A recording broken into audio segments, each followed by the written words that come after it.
What's up? What's happening? George Balekji Annabelle Hasselbeck here with Foxborough Rush. Special edition right on the heels of the joint practice between the Patriots and the Commanders concluding. Drake Maye had a day. The defensive front seven had a day. We'll get into all that. First things first, as we always like to start. AB, love having you on the show. Excited to talk Patriots-Commanders with you. How you doing today? I'm good. I'm excited. Joint practices are a lot of fun. And so just fun to kind of see from afar what went down today. But always good to do a Pat show with you, George. Very fun. I know. I'm excited for this one. I mean, we're going to get into it. Drake Maye versus Jayden Daniels, of course. That conversation that will never escape either quarterback because it was Caleb Williams 1, Jayden Daniels 2, Drake Maye 3. And we'll see the long term, who pans out to be where at a certain point as well. But from what we were going through, let's get to the notes and key takeaways from the practice. First things first, Drake Maye was dealing. Both in 7-on-7 and 11-on-11s was locked in off the bat. Some of the notes we were finding out going down at camp as well. Drake Maye shining with off-platform completions, looking off coverages, was basically just locked in versus Commanders. His favorite two targets might be a surprise, but Pop Douglas and Mac Hollins. So Mac Hollins, the big offseason signing, not for the value or the impact, but literally physically their biggest receiver. Good to see him shining. He also found Hunter Henry for 2 touchdowns. Annabelle, as we peek into this joint practice, and finally the Patriots getting some experience against outside competition, I was so pleased to see how Drake Maye showed up and right away was dealing. That taps into the competitive nature he has, where it's not something where it's game day, flip a switch, or get warmed up. That says a lot about the type of competitor he is and the player. He wanted to go out there and make a statement, especially against guys wearing different helmets and different uniforms. And it's great to see how he was succeeding against a Commanders defense. Yeah, and also just from last year's joint practice, right, with the Eagles, that did not go how people wanted. So they needed to make a statement. And it's really great, too, that it was Hollins who he was targeting. And he had like 5 catches today because no one had really seen him. There were a lot of questions around Mac Hollins. Okay, what's this dude? What's he like? What do we know about him? He's kind of the journeyman. He's got the fringe T-shirts that honestly was throwing me back. The cut up of the shirt was throwing me back to like 2000s era DIY when I tried to like look cute. I love it. And that, your awkward phases, those were throwing me around, but people were really wondering, like, what are we going to see? And I think for Drake Maye to come out and have the day that he did, not only was just encouraging for the Patriots as a whole, as an organization, but also to see who he's targeting. So you're right on with that. Yeah, and I love that you point out with the Mac Hollins. By the way, I'd like the Boston has entered the chat out of context. People might have seen my feet on the screen. I am one with Mac George, Hollins. I want to bring this up because I actually had a conversation with our producer, Brendan, yesterday over the phone. So it was serious. And I was like, sorry to say this, Brendan, but I said, can we please get that photo of George on Rush today? We got to throw it up. And we both decided we don't want to see the feet on here on Rush. So we got you. I think we're doing the viewers a favor, maybe. Actually, I think there might be a way we could go old school graphics here. Oh, yeah, there we go. So everyone, this is the infamous. This is what happened on Boston has entered the chat. They're my ugly Armenian hobbit feet, as I call them. All right, that's way too much. I don't want our director to like cut my camera, and I feel bad for Brendan too. We were talking about Mac Hollins. We were talking about the fringe shirt. It's just the classic, like everyone's going to give him crap just because it looks different and it's a distraction. He's just being him. He's going to be a wide receiver 4. He's going to be a special teams contributor. He's going to be big in the red zone. Look, perfect. Look at this producing by our guy, Brendan. There's the fringe style shirt. And you know what? I mean, he's also yoked. Like, if you're yoked that, you can do that. You want to show off the abs. Not everyone can do that. It's a privilege. If I looked like that, I would wear the same type of shirt. If I was built like this dude, I would never wear sleeves. I'd wear the same shirt all the time. And guess what, guys? He wore the fringe shirt in a joint practice, and he was Drake Maye's second favorite target of the day. Wear whatever shirt you want. Wear no shoes wherever you want, even though some of it's nasty. You show up on Sundays because his offense was so bad last year. That's what I love to see. And Annabelle, I love that you called back to the Eagles joint practice because it was an utter disaster. Now, that team went on to be world beaters and win the Super Bowl. But there was just such a clear-cut disadvantage between the Eagles and the Patriots in a matter of what talent looked like.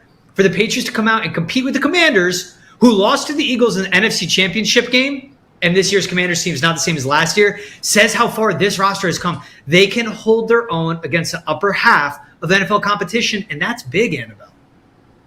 It is, and even fans who were there today, I mean, I think there were upwards of like almost 9,000 people there, which is just absolutely incredible. Truthfully, I had FOMO. I was like, shoot, I wish I was there. It looks so fun. You got Jason Tatum there, like so many superstars. We could go through the whole list, but I think what was so fun to see people say is just like, we're back. Like the Patriots are back. Like, let's get ready for this season, because that's what you want to see. And those joint practices, yes, it's just a practice. Doesn't mean much. Might not be playing everyone. You're probably resting some starters, but it does mean something for the morale of this team and really heading into the preseason games.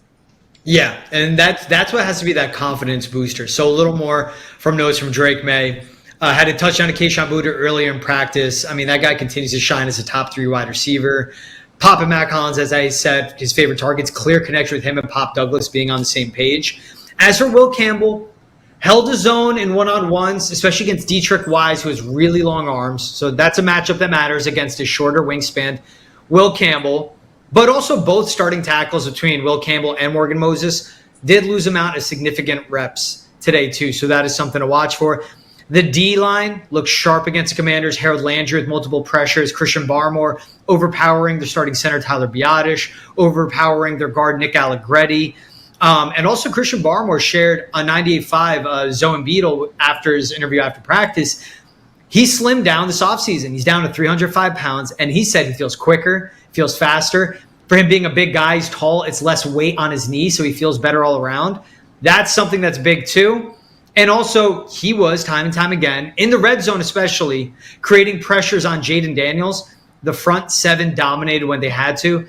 This is going to be, as much as we'll talk Drake Maye, and we'll talk to quarterbacks in this one later in the show, Annabelle, this is going to be a defense-first team. When they're winning games, it will be a lot on their defense early in the season. And that's fine because they are built that way. And it's fine because this defense has to be good because there are questions on the offensive line and questions with the wide receiving room.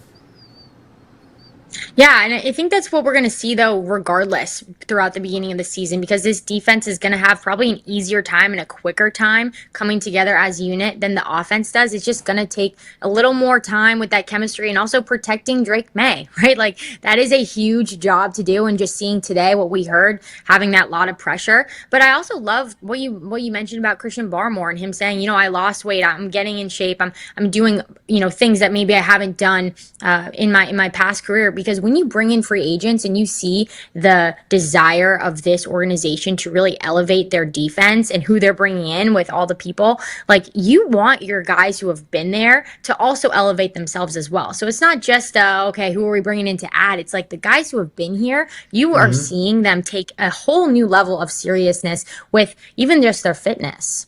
Yeah, and that matters. And that's when, again, Mike Vrabel, there was a joke of his first presser, but he said the 5 weeks between OTAs and training camp are the most important part of the offseason. Someone like Christian Barmore obviously took it very serious. All right, let's throw it to Drake Maye now. Here is his full presser right after the conclusion of practice between the Commanders and the Patriots. What's going on? Doing all right? Okay, Drake, so your coach is in the pile, and your coach gets a cut on his right. Yeah. What's that say about him? No, I think, like I said, that's what we're trying to build, I think. And it starts with the coach, starts with the head coach, the intensity, bringing it every day. Taking no crap, when we're out there on the field. But also it comes at a time where with our guys offensively and getting over there and getting some tussles and kind of having some penalties and extra after the whistle can get us in trouble. But for the mentality, I like it. I think that's what you want. I mean, I almost got in there, but I think maybe another day, maybe. So we'll see. What happened? Have any idea what started? It seemed like Travion Henderson might have been a couch. Yeah, I think pass pro, I think it's physical. It's a physical game. It's a man's game, and things happen out there. I'm not sure if anything on this field happened, but I think there's a time where obviously you don't want to come out here and fight and get in trouble, but at the same time you don't want to back down from nobody. So I'm sure coach will kind of preach we can't have that, but at the same time, kind of in the back of our minds, that's kind of how we want to play. The intensity and kind of when the whistle's going, play hard, and the whistle stops, get off and get away. What did you like about what you guys were able to do today offensively, and just felt like you guys were in a pretty good rhythm this time? Yeah, I thought it moves well. It's good. Playing against another team. Having all our guys out there and kind of getting the rhythm. Build some plays together and move the ball. I thought we did some good things offensively, and wish we would have ended it better. Tip ball down there, but hey, that happens. That's football, and that's why you practice those. But overall, I was proud up front. The guys up front, they battled hard. So I'm looking forward to getting things going as we get into Minnesota and Friday night. So. Sorry, jumped in really quick there. You're good. How quickly do you feel like you're building your chemistry with Mac Hollins, considering how much time he missed in the offseason? Yeah. We're Tar Heels. The chemistry's already there, so it don't even matter. So. Drake, with the tip ball, was it an eyes thing or just kind of a bang? Yeah, it's a good play for Bobby. I think I could have, looked him a different way, and he barely got a hand out. I tried to throw it with some speed down there in the red zone to hopefully not have tip balls, but a good play by him. Unfortunate, but I think it was a good play. I think reading the eyes.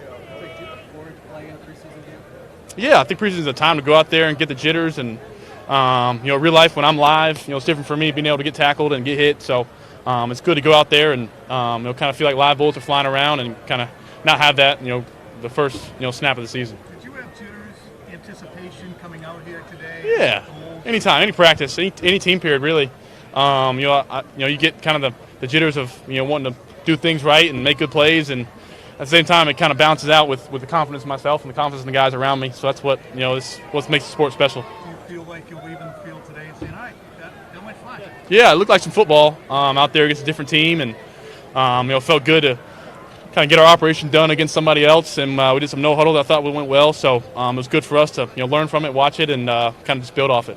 So kind of affirming, what you've been doing, what Josh has been teaching, Yeah. the new offense, and to kind of see it against another team. Yeah, exactly. Was it kind of positive Yeah, affirmation I definitely think positive when you're moving the ball, and I felt like you had some good plays. It's positive, and coming out here not like you didn't execute and didn't move the ball well, so it's always positive. You and Jayden, obviously, same draft class. Yeah. Pick separates you two guys.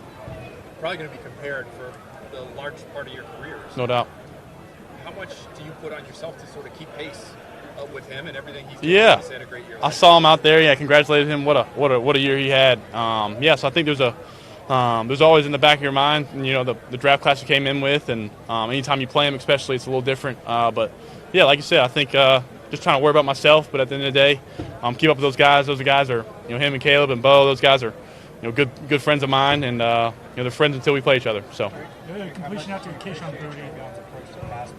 Yeah. Hey, I think you saw it in college. I think it speaks for itself, and I think coming here in the NFL, when you've got Bobby Wagner coming in the A gap, it's a little different, and I got full confidence in him. You had the completion of Keyshawn Booty contested in the end zone. Yeah. How much confidence do you have in Keyshawn when you're throwing those contested balls? Yeah, coach keeps saying you do the right thing, keep doing it over and over, and you willing to block in the run game, and I can trust you. You're going to be out there, and I think there's a bunch of guys that are making things like that happen. Pop's doing a great job, and different guys in the room. So it's comforting knowing that you're going to be in the right spot, and it's my job to give him a chance. What was it like having Steph out there for swing? Yeah, it was good to get him in there at the end. I think anytime you kind of get him in the lineup, it adds a different kind of swagger in the huddle. So. Yeah, I mean Pop. I think he's tough to guard. Like I said, I think you see it on little crossing routes and little quick moves when he's meeting a defender, face to face. So I think kind of all year, it's going to be our job to try to get him open in space and let him run with the football. Drake, how much you did today, granted seeing a different team. What's your thought process about the growth of your offensive line? Yeah, shoot, those guys are battling. Credit to those guys. We got some rookies in there. We got some veteran Garrett and Big Mo's coming back. So credit to those guys. Big Mike, good gosh, he shows up every day, doesn't complain, always in a good mood. And I think you just credit those guys for starting to build a front. And we got some guys coming in there that are kind of earning a role and kind of being the guys that dress on game day. Drake, you happen to see Vrabel bleeding? Yeah, I saw it. Yeah, somebody would say it was like the Trump gunshot wound. So I was laughing at that. But no, I think you saw it when he was breaking down the huddle, and I'm not even sure what happened when it happened. But he said, "Don't worry about it. We'll see it on film, so we'll see something." Break it down? Yeah, exactly. Drake, it seems like you've done a really good job avoiding bad looks as a passer this season. I'm wondering how much of that is just your own maturation and how much of that is working with Josh? Yeah, I think it's built within the offense, but also at the same time, we always talk about in the quarterback room, do we have a good play or do we have a bad look? And there's some times out there where I felt like we had a bad look, and I'm just trying to get to a better play. Drake, I know you're a UNC guy, but Jason Tatum. Yeah, I know. You don't usually see those guys around here too much. What was it like to? Yeah, shoot. No, and, he's a Duke guy, but shoot, what he's done for Boston, and obviously I told him what a heartbreak what happened with him. I'm looking forward to seeing him come back. And it's a funny story. My brother's here. My oldest brother Luke, his first start was in Cameron against Duke, and he was guarding Jason in his first start. So it's pretty cool. So. like I said, it'd be way off brand, but he's got probably a way bigger bag than I do. So, no, but sweet. Thank you guys. Thank you guys. So you're from Drake Maye there. We got to talk about what he started out in the beginning with Mike Vrabel being asked about the cut on his face. So a couple fights broke out, getting into it, and basically I saw Chris Mason tweeting it out of Mass Live. Trevion Henderson had a stellar rep in pass pro. Commanders didn't love it. Stuff got into tussles. Will Campbell dove on a guy. Mike Vrabel got in the middle of it and then ended up with a cut on his cheek. Here you see on your screen Chris Mason. Trevion Henderson picked up a blitzer, took him to the ground. They started rolling, scrapping. Vrabel physically jumped in and tried to break it up. Will Campbell saw what was happening, dove on a defender. Scrum broke out. Vrabel bled his own blood. I did not know Mike Vrabel was able to bleed his own blood. All I know is Forge and Foxborough cameras better have kept on rolling and still be rolling, because now that is what I cannot wait to see. It's the most Mike Vrabel thing ever. But as Drake Maye said it, intensity, everything we preach, it starts with the head coach. And you see Vrabel there, not giving an F that all these guys wearing helmets and pads. He went in there to defend his guys and, temper down the situation, but ramped it up, which I do love. It's pretty awesome. And I know that you don't really want to see fights break out, but I think just the nature of this, seeing that nothing egregious came from it, obviously Vrabel bled, right? That is the coach. And we do not see that. That is not often. You always see the players get hurt. You're not seeing the coaches bleed. And I think what was so cool is I saw another report that said G. Scott was also in there. His name was thrown in. So when you look at those guys, you got Trevion Henderson making a big play for your quarterback, stopping the blitz, exactly what the Patriots want him to do. Then you throw the name G. Scott in there, and then who's the next to come in the picture? Vrabel. What are all those things? OSU guys, right? So you just see how these Patriots have had each other's backs, and yeah, I didn't expect to see that right off the bat at practice, but super entertaining for sure. That must have been the intensity. That's why. If it was a Wolverine in there, maybe Vrabel doesn't step in, right?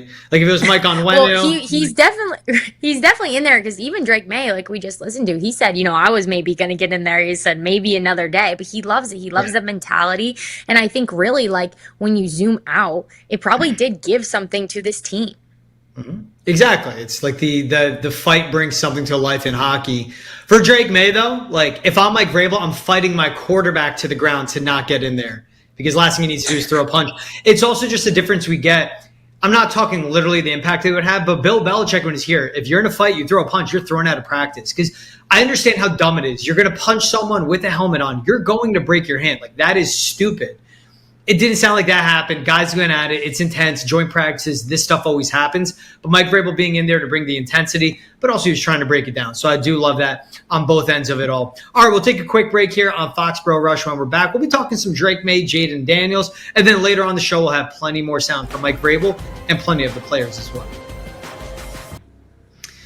Welcome back into Foxborough Rush. All right, so everything between Drake Maye and Jayden Daniels, those two guys' careers will follow one another as long as they're relevant in the league, as long as they're good in the league, as long as they are in the league. And even if one falls out, there will still be the comps. Jayden Daniels went number 2 overall to the Commanders, took them to the NFC Championship game. Drake Maye went number 3 to the Patriots, sat the first 5 weeks of the season, was behind the worst offensive line with the worst wide receiving room in the NFL. First-time play caller, didn't have success, but we'll see in year 2. But with all the attention around these joint practices, and we just talked all the football, there are the storylines. And this was one where we got to see Jayden Daniels against Drake Maye. And right now, if you were to say Jayden Daniels or Drake Maye, who you're taking, you would have to say Jayden Daniels, because he had real tangible success. He went to an NFC Championship game. He was stellar from the jump with that offense, more athletically gifted. You can debate the downfield arm and all of that. But now moving forward, it's like, okay, let's see, year 2. And maybe Jayden Daniels is still ahead.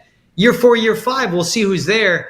But the conversations are still bubbling up, and I can't blame them. 2 similar skill sets. Jayden Daniels is more athletic, but 2 guys that are very different in their games as well, Annabelle. So that's what makes this type of conversation fun between a Jayden Daniels and a Drake Maye. Yeah, it is a fun conversation. And like you said, they're going to be intertwined for the rest of their careers. And we just heard Drake Maye even talk about it. He's like, great guy. He mentioned literally every other quarterback in his draft class. But he said, when we're off the field, we're not friends, right? They can be friends now, but when they're off the field, no. And he was very complimentary towards Jayden Daniels. But you're right. You look at the year that Jayden Daniels had, and I feel like it's almost incomparable, right? If we were comparing Drake Maye to the other quarterbacks in that draft class that didn't make the playoffs, yeah, maybe, because they all went through different situations. But comparing Drake Maye to Jayden Daniels from based off of last year, like Jayden Daniels was in the MVP conversation. He was rookie of the year. He was week 1 starter. There's just so many different factors of why he was able to have the success that he had. But I think, like you said, this year too is going to be very interesting and to see where they both fall. Yeah, and that's where, let's start with it. I mean, who do you think has more pressure to succeed this year? Drake Maye, year 1 with Josh McDaniels, year 1 with a better receiving room, year 1 with Mike Vrabel, or is it Jayden Daniels, year 2 with Cliff Kingsbury, Mike Quinn, coming off David Quinn? No, Mike. Yeah, whatever. One of the Quinns. David Quinn's in the NHL. But coming off an NFC Championship game appearance, Dan Quinn. Thank you to my producer, Brendan. Too many Mikes and Quinns in my life. But year 2 coming off the NFC Championship. And McDonald's. There's a lot, so don't worry. So many damn names, especially with these massive rosters in training camp. But it's a good problem. It's a lot of football. But Annabelle, who do you see facing more pressure in year 2 of them being a starting quarterback? Jayden Daniels or Drake Maye? Yeah, I think they both have a lot of pressure to succeed, but these expectations are wildly different, and that's why I got to go with Jayden Daniels. You're a Super Bowl contending team. You literally were 1 game away last season, and so I think this is a team that believes that they can beat Philly and win a Super Bowl, so the pressure's got to be on Jayden Daniels. In the tough part of this whole situation, too, is that he might not have his go-to guy in Terry McLaurin. Like, think about how much that changes. It'd be like Patrick Mahomes not having Kelsey all of a sudden, right? Like when you have your go-to guy who probably was the reason for a lot of his success last year, all of a sudden not be in the picture and there be drama surrounding it. It's not like it's been this very clear cut, oh, he went down and we're already like, move on. Who's next up? Like it's kind of been this like slow death in a way, right? And so I think that's got to have an impact on this, but I got to go 100% Jayden Daniels. Yeah, you're right. I mean, you can't be a game away from the Super Bowl and have less pressure than Drake Maye. Now, the expectations for Drake Maye, because of their schedule, he has Josh McDaniels now, but we'll see how the season goes on, is to take his sophomore leap. The expectations for Jayden Daniels is to take a leap going from a guy that's looked like he could be top 10 quarterback in the league to possibly top 5. And it's also kind of the same trajectory as the Houston Texans. You saw C.J. Stroud have an amazing rookie season, get to a playoff berth. They took a step back. The expectations will be high for the Commanders. And you bringing up that wrinkle of Terry McLaurin, by the way, something we didn't talk about, he wasn't there today. That was something I was watching for. Is Terry McLaurin traveling with the Commanders as he continues his holdout because he wants more guaranteed money, a new contract, and high AAV? He wasn't there.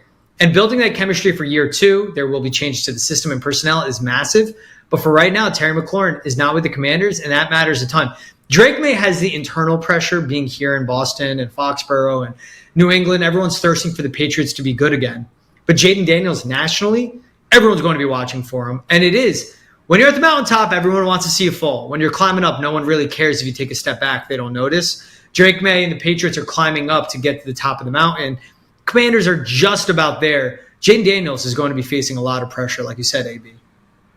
A lot of pressure. And even just if you look at the Patriots, yes, it's a lot of internal pressure, but I think Patriots fans would just be happy with them improving. Like we've all been talking, and even ownership for the Patriots has been talking, like, just get back on track. Like, we actually took a step back. And so they just want to get back on track. And you know what? It's a plus if we get to the playoffs. Like, that'd be awesome. And it's, probably definitely a potential looking at the division. And so I think for Drake Maye, he's in an incredibly, intense position, being with the spotlight and the expectations, right? But 4 wins last season, there's a lot of room to grow.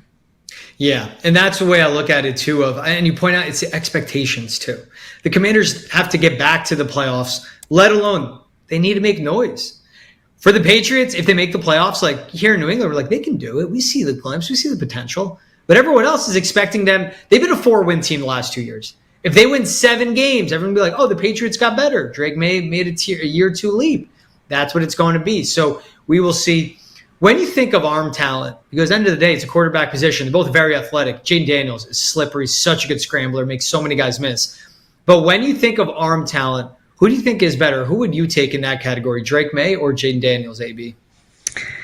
Yeah, like you can't knock either guy, right? Like they can both make crazy throws. They're both very gifted. People were, considering them as franchise quarterbacks years ago, right? And so I think for that, like they're both extremely talented, but I think it's really about the decisions that you make with your arm. And even just looking back to last year, Jayden Daniels was able to hit more deep balls because he had Terry McLaurin. He had that deep ball threat, like Drake Maye didn't even play as many games. I think he played like 8 fewer games than Jayden Daniels did, but he doesn't have a Terry McLaurin. Now hopefully they will have that in Stephon Diggs and maybe someone else who steps up. But I think because of that, you got to look at decisions, but also opportunity in what they've been able to have in their respective NFL careers. Yeah, and that's where I would take Drake Maye, but like Jayden Daniels is such a good deep ball passer. And when you talk about it's the decisions you make with the football, that's the best way to do it. You could have the best arm in the world, but if you don't make the right read and the right choice post-snap or the right read pre-snap, it doesn't matter because it does matter between the years. Jayden Daniels in the playoff, his poise and his composure, that is something that sets him apart too. We go watch everything he does on the field. We go watch all the film.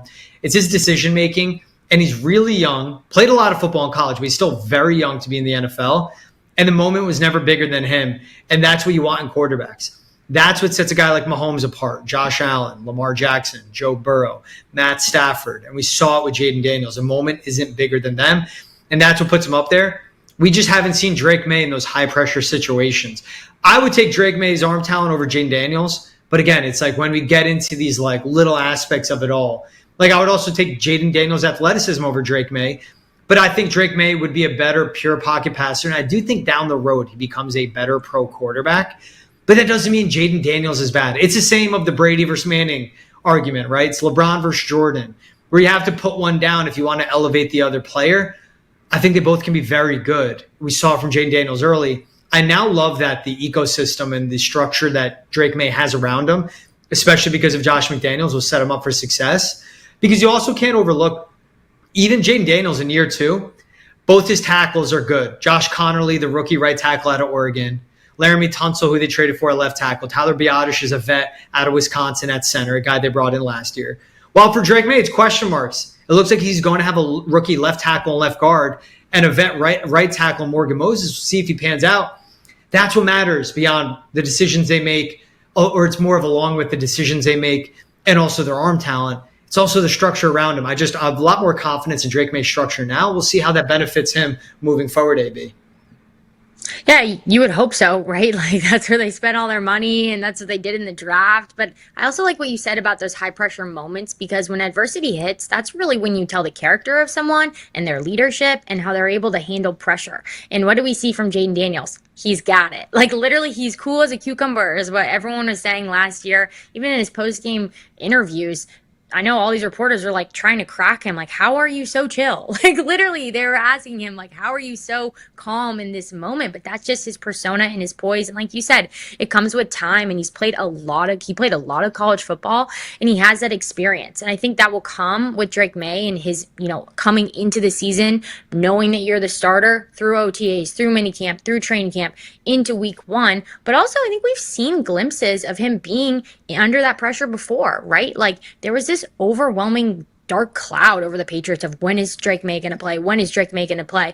That's not really the position you want to be in. Like you want to either be supporting your starting quarterback and ready for the chance you need to go, or like you are the guy, right? Like those would be best case scenarios, right? And so I think he's been able to get glimpses of what that intense pressure and expectation is in those high risk situations already. Yeah, I mean, there has been the pressure on Drake Maye. He had to carry an offense. He had to carry a team last year. Defense was the worst. Offensive line, receiving room was the worst in the NFL. But what you point out about Jayden Daniels, even like the big stage, the press conferences, the games, and all of that, it says a lot about the character of them. All right, AB, year 2 for both of them. Who do you think actually does? And this is an interesting one because, again, Terry McLaurin's not with the team. I love that you point out, like, he could be without his wide receiver 1. Who do you think has a better 2025 season, which would also be the second year of them in the NFL? Drake Maye or Jayden Daniels? Yeah, well, ironically, I'm going to go with Drake Maye, even though we've been kind of hyping Jayden Daniels up in this entire discussion. But I think that's really dependent on where Terry McLaurin lands. I can't get over the fact you're losing your number 1 guy. And what's crazy about this whole conversation is that the team that we're floating around, and maybe we're biased because we're in New England, where I think everyone thinks that they too are entitled to Micah Parsons and Terry McLaurin. Clowney's name is getting thrown out there. Like, it seems like everybody thinks they have a shot.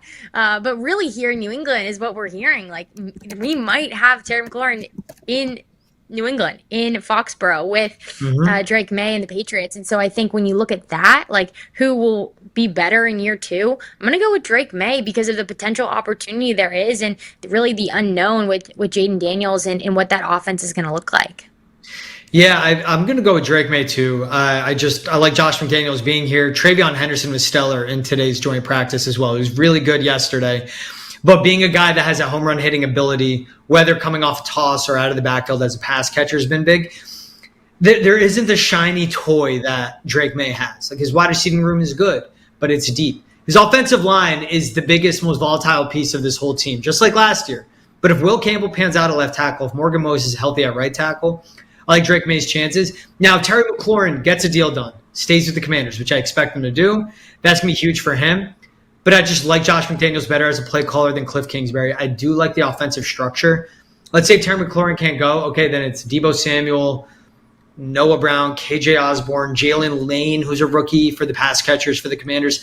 I don't love that. So I'm with you, AB, on this. I really like Drake Maye in year 2. I do think he has a better year 2 than Jayden Daniels does. Better 20-25 season. All right, we'll take another break here on Foxborough Rush. When we're back, hear from Mike Vrabel of the Patriots and Dan Quinn, got the name right, head coach of the Commanders, coming up after the break. Welcome back to Foxborough Rush. What you're looking at, Mike Vrabel, Dan Quinn, yucking it up before practice began. 2 dudes, defensive-minded, 2 guys, player coaches. Love the backwards hat from Dan Quinn. Always all fun, all gas, no breaks. It's cool seeing this right before the joint practice. I mean, just 2 guys where everything you see about them, very similar methodologies to how they approach the game as head coaches. Yeah, and I don't think either of them knew that Vrabel would come out of this practice with a bleeding face. Right. Right? So I'd love to see the before and after of that. 2 guys that'll have their teams and they'll bring intensity themselves as well. All right, we'll toss to it right away. Here's Mike Vrabel. Here's his full presser before practice with the Commanders and Patriots. So you won't hear about the bleeding face, but here's Mike Vrabel today before practice. Check it out. Well, the goal is just to be able to put the identity out on the field against another team, to put the fundamentals that we've put out there, the installation, to be able to do it against another defense, to be able to adjust to different play styles of players that maybe are, maybe are longer or quicker or, stronger, just the different play styles of each player throughout this league. Work with a team that we have a lot of respect for, a team that was very good and played their best football late in the season, which is why they were had an opportunity late in the season in the tournament. A lot of respect for DQ and his coaching staff, so it just is a good fit.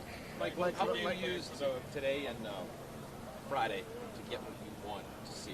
How do I use what? I'm sorry. Friday, the game and joint practice. Yeah, the game is an extension of practice. The first preseason game is, we're gonna play. We're practice today. We've got some situations, and then, tomorrow will be the day before. But Friday will be an extension of a work. It'll be a game. Give us an opportunity to go out there, but still just looking at it as a practice opportunity to continue to work and get guys the reps that we think that they're going to need for the season. Mike, what's the game plan for the starters specifically Drake on Friday night? Again, focused on today, and they'll get a lot of reps. So today, different situations, and again, I would say most everybody that's healthy should expect to play in the game. How long they'll play, I don't know, but we have to prepare to play in football games and prepare to win football games. So that's the mentality that we're going to take. Mike, what have you learned about Travion so far? Dozen or so practices. He seems to be a quick learner, and if there's something that happens in protection, he rarely makes the same mistake twice.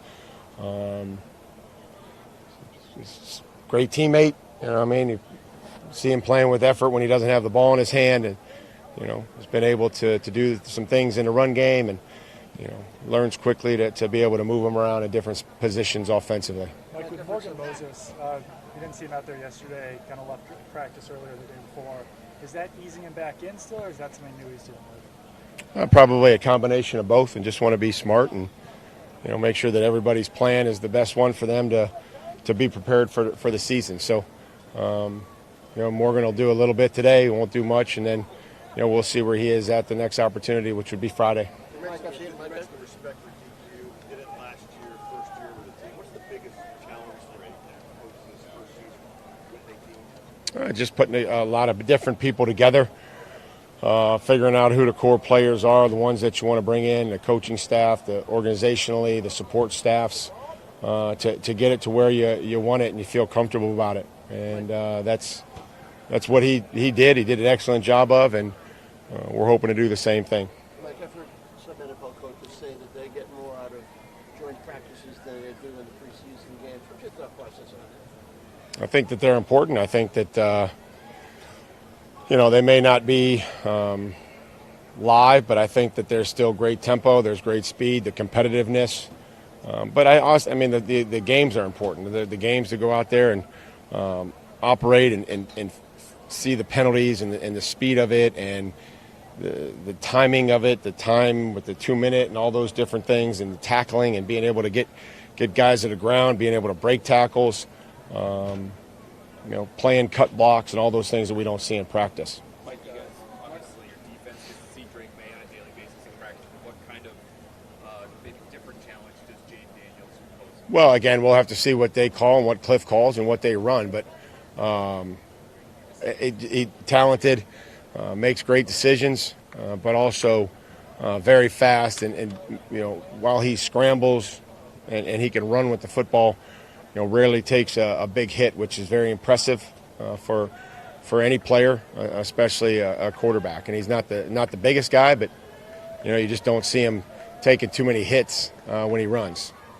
We've seen Marcus Bryant get some increased reps with starters last couple of weeks. What have you seen from some of them this offseason? Marcus has gotten better. He's trying to compete at left tackle and right tackle, and when somebody goes down or they're not available, we just put the next guy in there, and then we evaluate him. And if he earns the opportunity to stay there, he stays there. And Marcus has done that. I think he's gotten better each and every day. Played the left, switched over, and played on the right, and did a nice job the other day at the end of practice. What's the reason for the consideration that having this one joint practice instead of two? Because Washington only wanted to come up for one day. Mike, any word to the players about fights and stuff like that out here? We want to practice the same way we practice against our team, and that's by playing physical and aggressive and not doing stuff that hurts the team. And certainly don't expect any of that. And if it does, we'll have to handle it accordingly. And you have to be able to play competitively and physically without letting your emotions get the best of you. Any plans for live tackling today? No. Mike, when it comes to just to kind of follow up on the Jayden Daniels question, heard your defensive line guys talk about being aggressive and getting off the ball fast. Do you have to, against a more athletic quarterback, temper that for some guys? No, I meant, again, you just have to be coordinated. You have to be relentless and coordinated in your rush, and based on some calls. And, you're not going to be, there's going to be some scrambles today that we need to coach off of and see. So that'll be a good thing. And, we haven't talked too much about it. We're going to go and practice, and then I think the best thing will be to be able to correct it and show it and figure out what we need to do if we were going into a game. Mike, what amount of preparation did you put in with the players to familiarize themselves with Just a little bit. Just a little bit, just enough for maybe they've shown some things that we haven't done on either side of the football, and making sure that they're prepared for some of that if they choose to run the quarterback in the red zone or whenever they want to do it, or some of their plays that we maybe haven't seen, and then defensively some of the looks that we may or may not get that we haven't gotten from our defense. So want to try to give the players the best opportunity to come out here and be evaluated, and so that they feel comfortable and they feel like they've maybe seen something, and if they haven't, then we have to adjust to it pretty quickly. You were a teammate of Cliff Kingsbury for a relatively short period of time. What, if anything, do you remember about him as a player? He wasn't better than Tom Brady. Cliff's a good friend. There's a handful of coaches over there that I've played with in the league, whether that's a year or, in Larry's case, 8 years. So They got a good staff. They've got a good mix of guys that played in this league and other guys that didn't, but that's a good coaching staff that they have. And, Cliff's really done a nice job everywhere he's been offensively. When you and Dan got together talking about this practice, are there situations where they'll say to you, Mike, at this point, we want to see something that you'll set something up that he wants to see his team against, and vice versa? Yeah, we talk. I mean, the scheme is, we don't get into the scheme so much as more situationally, what do we want to see as it relates to first, second, third and long. Maybe we're going to be in a no huddle period, or, how do you want to operate, or we'll be on the ball. Let's get some red zone in. Let's get some red zone 7-on-7. The quarterback can look to his first read. Got to get the ball out or probably extend the play, which is realistic in pro football in the red zone. Like guys that their ticket to make the roster be on special teams. You mentioned Larry Izzo. Are there Larry Izzo qualities that you look for when you're looking at the special teams guys? Well, a passion for playing football, a competitive spirit, production, I think would be the biggest thing. Understanding speed and space and blocking angles, and it's a skill and it's an art, and certainly Larry did it as well as anybody. So I would say that the competitive spirit would probably be at the top of the list if you're looking for adjectives to describe Larry. Thank you. All right, that was Mike Vrabel before practice. Now, also, here's Dan Quinn. So there's a couple of expatriates on the Commanders now. Dietrich Wise, Jonathan Jones. Here's Dan Quinn, head coach of the Commanders, when asked and talking about those two guys. Yeah, I think it started for me like a really high level of professionalism. Like, these are two guys that really bring a good standard to our team. There's a number of players on our team that have those kind of standards, like Jonathan and Dietrich. I think of players like Nick Ballore or Jeremy Reeves, and I could go on and on about players, but you'd be surprised when all these players have these really high standards and they're around one another, things just start to lift. They're able to affect some of the younger players who are learning their way. So they've been excellent for us. They're not brought here to coach, they're brought here to play, and we need them, but they do have really high standards about how they do things and how they do business. I'd spoken to them like, it'll feel weird today. Most of us have been on another team or been back to that spot, so expect it to feel weird and then go do your thing. So they both did excellent work during their time here, and I brought that up even with some of our coaches, who did great work here. Izzo and Wes, and same thing, with Adam. Like, all those guys put significant time into here and did great work. And Jonathan and Dietrich, are right in that conversation as well. What was it about their play specifically with Dietrich and John Jones that stood out to you during this offseason? The speed with Jonathan, it's so evident. Although he's a veteran man, like, the guy can absolutely fly. So sometimes you see a change in that. And so for him, the speed of staying attached, playing man-to-man, that was a big deal. For Dietrich, it was really at the padded times you want to say, this is a strong man. And so could we ask him to do those things, play really square and do that? So we've been super pumped with both of them. So that was Dan Quinn talking about Dietrich Wise and Jonathan Jones, what they're bringing to the Commanders. Dietrich Wise wouldn't have fit this common scheme. Jonathan Jones would have fit the Terrell Williams scheme for New England. But it's cool to hear about Mike Vrabel talking about the guys. At the end, for him talking about his team, what it takes to be a special teamer. And for Dan Quinn, again, you want the same trajectory as the Commanders. It'd be a year later, technically, but it's year one under the head coach, getting in the playoffs, making noise, and a lot of turnover with the roster, a lot of new faces in New England, because that's now how it becomes when you get into a rebuild. Head coach comes in, brings in his guys, brings in a lot of dudes in training camp, and they find the 53 best dudes to help them on Sundays. Yeah, well, I like how Dan Quinn also said to his players it's going to feel weird. Like, prepare for it to feel a little off when you're maybe at a place that you've already been or you're just in a new environment. And I was talking last night about Pete Carroll and Geno Smith coming back to Lumen Field in Seattle for the first time. Like, you kind of have to recognize it, know that you're going to feel some emotions because you're human. Those are real. And then Dan Quinn said, and then play, right? And then do your job. And I think that's a huge part of just the NFL as a whole and pro sports. When you move around, that's real. It can affect players who don't have that mental strength to overcome that and really do the job at task. Yeah, that's a big part too for those guys. It'll feel weird, then they're going to eventually have to go through and execute.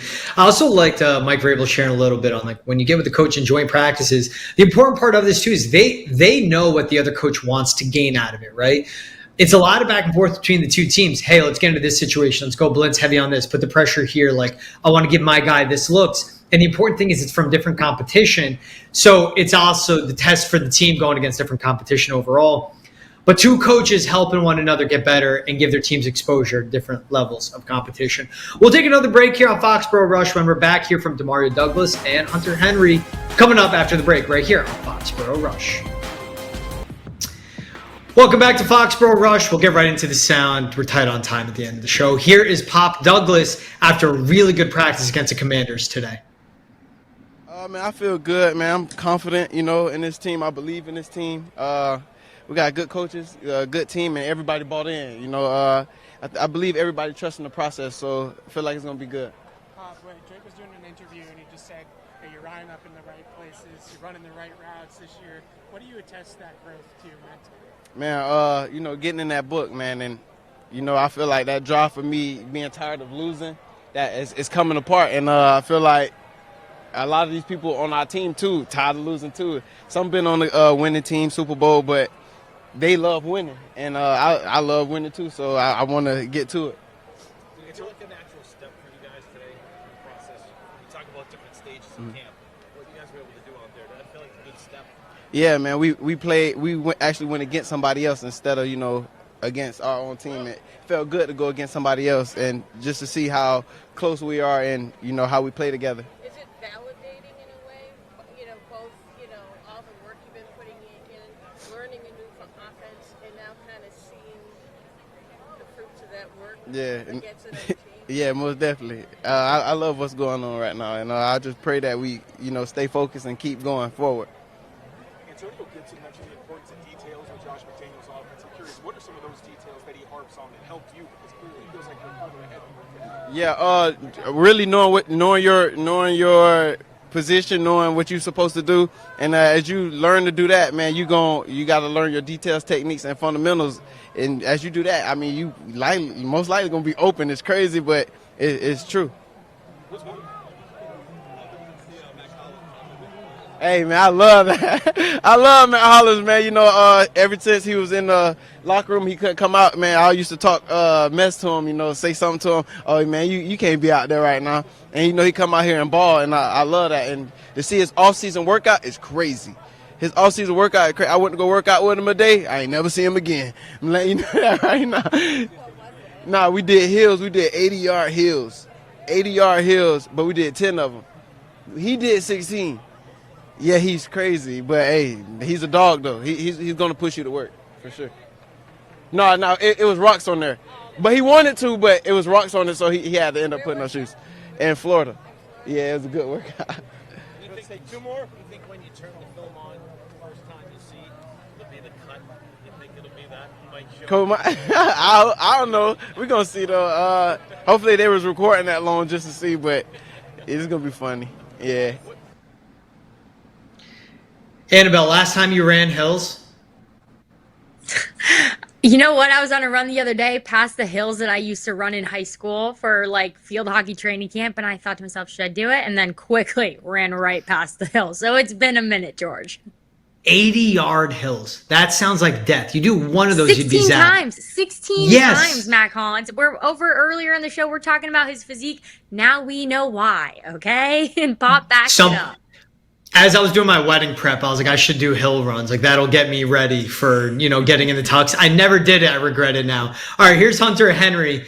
Here's him as well after practice where he caught 2 touchdowns from Drake Maye. It was good, man. Competitive. Always good to go against another opponent, another team. Feel like the guys rallied. We, did some good things, did some things we got to clean up, and that's practice. That's going to happen in the game. There were a lot of positives though. What's it like having a coach that'll jump in the bottom of the scrum? Yeah, I mean, he's right there with us, man. I think that player comes out in him a little bit too. But you got to love a coach that loves to compete, has those competitive juices just like us. What do you think about this offense as far as tight end involvement? It seems like it's a little bit more so than past iterations. I mean, I don't know. I mean, I think Josh obviously had some success with some tight ends here for a while, so I don't know if it's too different. But I mean, obviously there's obviously one of the greatest to ever play. the position in Josh's scheme. So I would say this is a pretty tight end oriented offense. Things feel clean out there for you guys? Yeah, I mean, there's obviously, we're getting a lot of reps, a lot of different things, a lot of different looks. As a practice, we're not able to, get all the looks that we're going to see with, an opponent maybe. I mean, that's going to happen sometimes in a game plan week. You got to be able to react and, stick to your rules. And I think we were able to do that consistently today.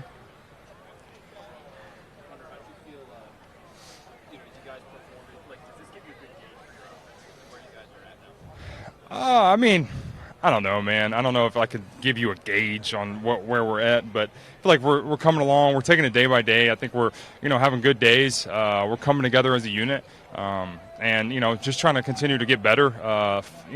Really nail down the little details, because offensive football really comes down to the details. That's really what it comes down to. So if we can keep stacking good days, keep stacking the details, and keep getting better, I think at the end result come week 1 we'll be at a good spot.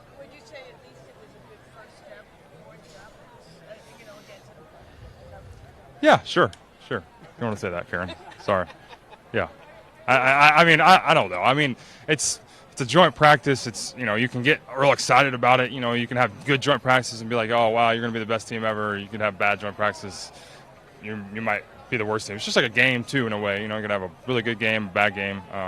Don't ride the ebbs and flows. Just try to keep it as consistent as we can. We're going to go watch the film. We're going to learn from it. Keep getting better. Okay. Just kind of continuing that theme. Can you learn more, though, because you're playing against your own guys for the entirety of the spring, into the summer camp, and it's like, he knows what I do. He knows this. Yeah. We say these things. This group doesn't. That's true. There's pieces of that for sure. Obviously, and you go against different looks, different leverages, different coverages, different body types. I mean, it's always good to go against a different guy, because, week in, week out, you're going against different people every week. All right, that was Hunter Henry. Ooh, quick one to end the show. Annabelle Hasselbeck, George Balekji here on Foxborough Rush. Love hearing from the team. Love seeing them at joint practices. Same time, same place. Catch us on Friday, 1 to 2 p.m. right here on Nets Nation. Catch all our episodes on YouTube as well. Make sure to like, subscribe, rate, review, leave comments. And we'll have a mailbag back here on Friday. For AB and GB, this is it for Foxborough Rush. See you guys Friday. Later, AB. Bye.